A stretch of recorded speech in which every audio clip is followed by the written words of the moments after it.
বাংলাদেশে কেউ খাবে কেউ খাবে না, তা হবে না, তা হবে না। কেউ গাছতলায় আর কেউ বীজতলায় হবে না। কাগজ সরকারে হাজার রকমের খাদ্য থাকবে, আর কেউ না খেয়ে ঢুকে ঢুকে মারা যাবে। এক গুণা খাদ্যের জন্য ওই ট্রাক দিয়ে ট্রাক প্রকাশিত লড়াই করে এই দৃশ্যগুলো দেখবেন ইনশাআল্লাহ। আজকে ক্ষুধার কারণে বাচ্চাদেরকে মাদক বা বিক্রি করে না, ইসলাম হুকুমত হয় তার ক্ষুধার কারণে সমাজের বংশে সমস্ত পরিবারের লোকগুলি একত্রিত হয়ে আত্মহত্যা করবে না।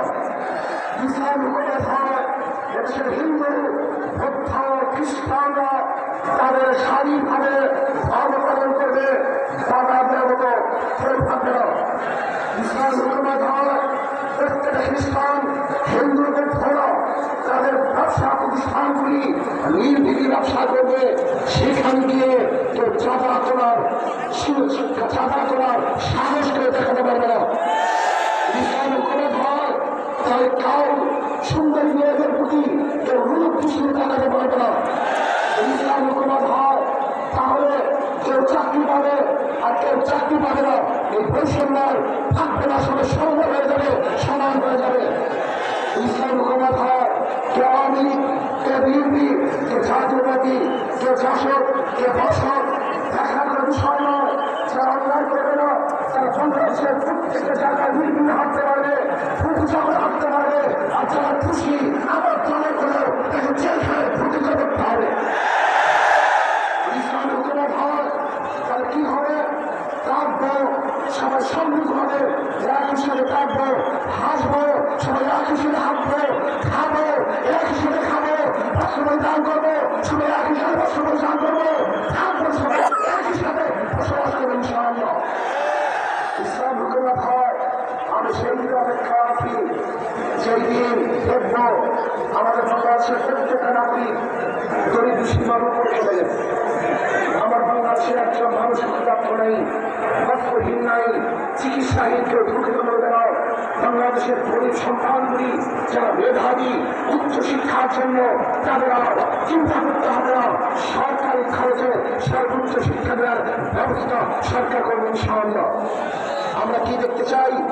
আমরা সমাজ দেখতে চাই যে সমাজের মধ্যে থাকবে সাম্য, মানবিক মর্যাদা, সামাজিক নির্বিচার। আজকে বাংলাদেশের বিচার ব্যবস্থা বলতে কিচ্ছু নেই। আমরা দেখেছেন আমাদের দেশের ল, আমাদের দেশের আইন, কেউ যদি আসামি হয় এবং সাজাপ্রাপ্ত হয় তাকে কোর্টে হাজির হয়ে তারপরে জামিন মঞ্জুর করাতে হয়। কিন্তু আমরা কি দেখেছি? বিদেশে থাকা অবস্থায়ও কোর্ট তাকে জামিন দিয়ে দিয়েছে, এরকম আইন বাংলাদেশের আছে বলে আমার জানা নেই। তার মানে বিচার করতে আমাদের বাংলাদেশে কিছুই নেই। আজকে এই সমাবেশ দেখে একমাত্র জালেমরাই এবং চাঁদাবাজরাই তারা বেজার হতে পারে, তাদের মত খারাপ হতে পারে, কিন্তু যারা বাংলাদেশ উন্নয়ন চায়, উন্নতি চায়, তাদের আজকে খুশি আর শেষ সীমানাই, তারা খুশির বাদ হয়ে আছে।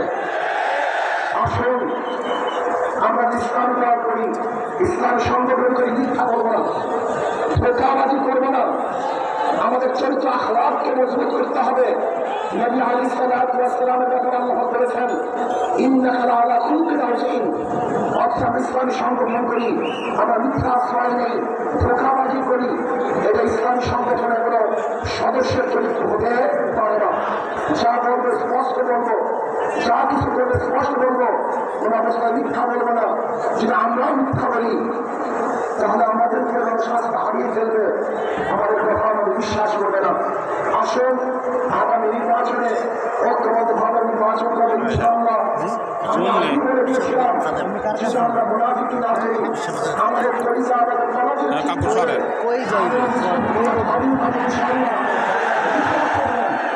লিখে রাখতে পারেন। ইসলামী সংসদ হবে, ইসলামের সংসদ, আইনের সংসদ হবে, কোরআন সুন্নাহ সংসদ। আল্লাহ আমাকে এবং আমাদের সবাইকে একই সাথে এক ও ন্যাক হয়ে ইসলাম হুকুমত কায়েম করার জন্য আল্লাহ পাক আমাকে চেষ্টা করার তৌফিক দান করুন, আমাদের সবাইকে কবুল করে নেন। আমা আলাইনা ইল্লাল বালাগ। আসসালামু আলাইকুম ওয়া রাহমাতুল্লাহ।